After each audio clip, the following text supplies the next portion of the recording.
Hi hello everyone. আজকে আমি তোমাদের জন্য একটা ছোট টপিকের ভিডিও বানাচ্ছি, যেটা হচ্ছে আমরা দৈনন্দিন জীবনে যেসব ইংলিশ আমরা অনেক সময় অনেকে বলে থাকি নেই, কিছু করার নেই, কিছু দেখার নেই, কিছু বলার নেই, এরকম অনেক সেন্টেন্স আমরা রেগুলারলি করে থাকি।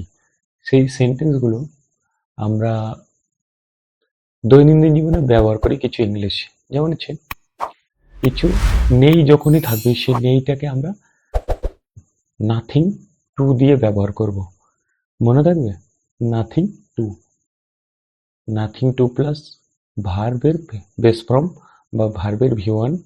ওকে, যেমন হচ্ছে কিছু করার নেই, নাথিং টু ডু। কিছু খাওয়ার নেই, নাথিং টু ইট। কিছু বলার নেই, নাথিং টু সে। কিছু দেখার নেই, নাথিং টু সি। কিছু চাওয়ার নেই, নাথিং টু ওয়েট। কিছু শোনার নেই, নাথিং টু লিসেন। কিছু বোঝার নেই, নাথিং টু আন্ডারস্ট্যান্ড।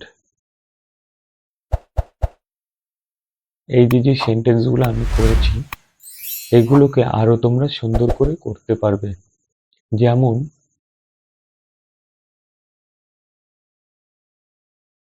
এখানে শোয়ার জায়গা নেই, nothing to sleep hair.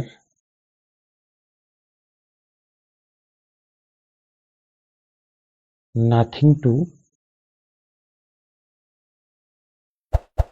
Abide, এখানে মানার কিছু নেই।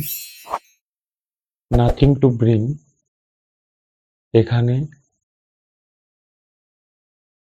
আনার কিছু নেই। নাথিং টু বিল্ড, এখানে নির্মাণের কিছু নেই। নাথিং টু ক্যান্সেল, এখানে বাতিল করার কিছু নেই।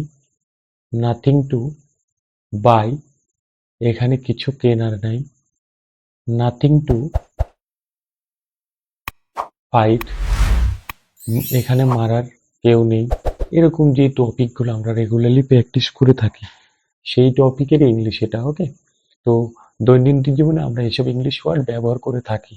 তো আমার ভিডিওটা যদি তোমাদের ভালো লাগে, তাহলে আমার চ্যানেলটাকে তোমরা সাবস্ক্রাইব করো এবং রেগুলার প্র্যাকটিস করো আমার ভিডিওগুলোকে।